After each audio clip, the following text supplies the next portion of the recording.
Привет, друзья! С вами я, Юрченко Виктория, и моя рубрика «Кухня декоратора». Сегодня мы с вами будем изготавливать камин. То есть в нашу студию требуется изготовить камин. И я выбрала, то есть мне понравился вот такой вот вариант камина. Я его распечатала, взяв с интернета. И так, у меня тут листочек. И я также нашла в интернете, то есть чертеж камина с размерами, но некоторые размерчики, то есть я сделаю другие.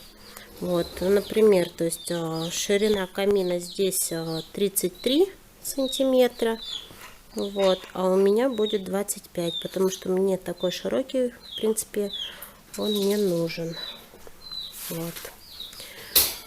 Мы берем лист фанеры. У нас 6 миллиметров, вот, и 1,5 на 1,5 метра. Также я сделала здесь по 25 сантиметров, то есть отмерила 4 сторонки, и в длину высота камина у меня будет 1 метр.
под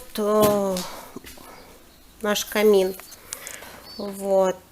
Сразу скажу, что какие материалы, в принципе, я использовала, уже сказала в начале видео. Вот. Все размеры у меня вот этих сторон я сделала обычный, стандартный. Вот. Не стала там делать разные размеры. То есть все у меня по 25 сантиметров. Вот. Высота у меня метр. Внутренние стенки высота у меня 70 сантиметров. Здесь будет перегородка, то есть закрывающаяся. Здесь также будет фасад передний.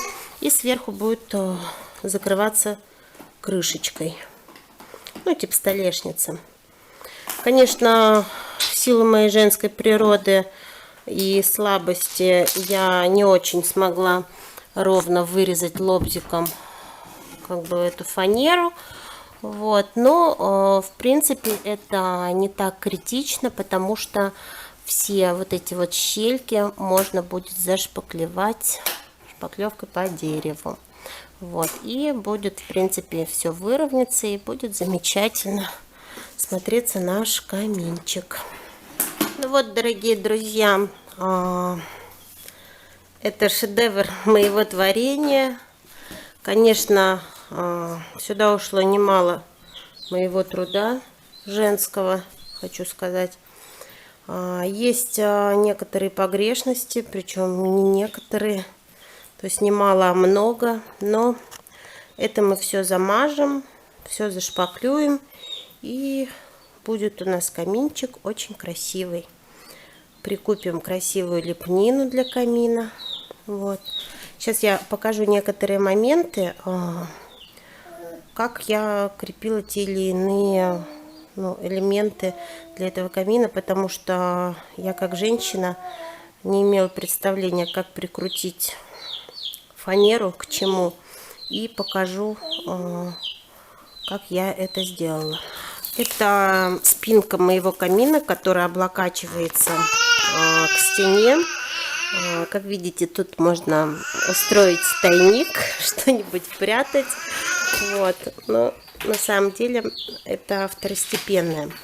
То есть мне нужно было прикрутить вот эту вот планочку каким-то образом, чтобы она держалась и не падала. Вот. Я взяла совсем малюсенькие саморезики и в 3 местах прикрутила ее к самой фанере. Конечно, многие мужчины меня осудят, скажут, что это абсолютно неправильно, но с этой стороны планку я сделать не смогла, как бы, чтобы мне ее не видно было. То есть, но здесь у меня вроде так вот все аккуратненько получилось, ничего нигде не повылазило. Здесь я потом все наждачкой затру. Вот, далее я прикрутила такой брусочек, у меня остался. Я к этому бруску прикрутила вот этот вот планочку, то есть снизу, то есть вот здесь и там. Вот, а уже вот эту вот внешнюю стенку я уже прикрутила к этому брусочку и к этому бруску. Этот брусок я прикрепила уголками, вот так вот. И то есть вот эта вот верхняя столешница, сынок, ну-ка, высоко на кроватке. И вот эта вот верхняя столешница, то есть она прикручена вот к этой же палке. Ну, то есть такая вот монолитная конструкция получилась. Одна палка держит другую, одна доска держит другую доску. Ну вот. Вот мой малыш, такой безобразник, хочет свалиться, за шариком лезет. И он сейчас, в принципе, готов уже вовсю нырнуть. Вот, чего мне это стоило. Вот, смотрите на него. Он полез за шариком. На, сынок. Сейчас я его отряхну. Держи.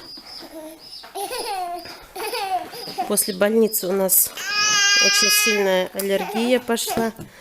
Вот. Опять бросил. Эх, засранчик. Ну, надеюсь, основные ключевые моменты для вас были понятны. Как бы, вот. Вот такой у нас получился приставной к стене фальш-камин. Вот, мы его мы его осталось то есть задекорировать, зашпаклевать все дырочки, вот, чтобы не было видно этих погрешностей. Ну, я думаю, что он будет симпатичный, и